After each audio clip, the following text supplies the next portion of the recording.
Hi friends, ഞാൻ കഴിഞ്ഞ ദിവസം ഒരു വീഡിയോ പോസ്റ്റ് ചെയ്തിട്ടുണ്ടായിരുന്നേ, ഒരു പക്ഷിയെ ഒരു ലൈൻ കമ്പിന്ന് രക്ഷിക്കണം. അപ്പം എനിക്ക് നമ്മുടെ ചൂണ്ടയിടാൻ പോകുന്ന ആൾക്കാരോടൊക്കെ പറയാനുള്ളൊരു കാര്യം എന്ന് വെച്ചാൽ, നമുക്കെല്ലാവർക്കും അറിയുന്നതാണ് നമ്മുടെ ചൂണ്ടയുടെ ബ്രൈഡും കാര്യങ്ങളൊക്കെ പൊട്ടിപ്പോകുന്നതൊക്കെ സർവ്വസാധാരണ. അപ്പോൾ നമ്മൾ കഴിവിൻ്റെ പരമാവധിയൊക്കെ അങ്ങനത്തെ ബ്രൈഡോ കാര്യങ്ങളൊക്കെ പൊട്ടിയതുണ്ടെങ്കിൽ അതെല്ലാം എടുക്കാൻ കിട്ടുന്നതാണെങ്കിൽ എടുത്ത് നമ്മുടെ ബാഗിലോ മറ്റോ വെച്ച് വീട്ടിലേക്ക് കൊണ്ടുപോയി കത്തിച്ച് കളയുന്നതായിരിക്കും ബെറ്റർ എന്നാണ് എനിക്കൊരു ചോയ്സ്.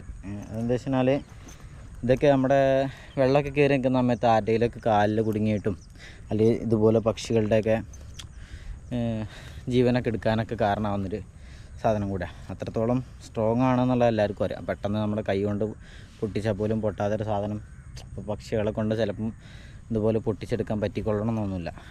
അപ്പം നിങ്ങൾ ആ വീഡിയോ കണ്ടവരാണെന്നുണ്ടെങ്കിൽ, അല്ലെങ്കിൽ ഈ വീഡിയോ നിങ്ങൾക്ക് ഉപകാരപ്പെടുന്നുണ്ടെങ്കിൽ, അല്ലെങ്കിൽ നിങ്ങളുടെ സുഹൃത്തുക്കൾക്ക് ഉപകാരപ്പെടുന്നുണ്ടെങ്കിൽ, നിങ്ങൾ ചൂണ്ടയിടാൻ പോകുന്ന സുഹൃത്തുക്കൾക്ക് നിങ്ങൾ ഈ വീഡിയോ അയച്ചു കൊടുക്കുക, മാക്സിമം ഷെയർ ചെയ്യുക. ഓക്കെ, അപ്പോൾ താങ്ക് യു.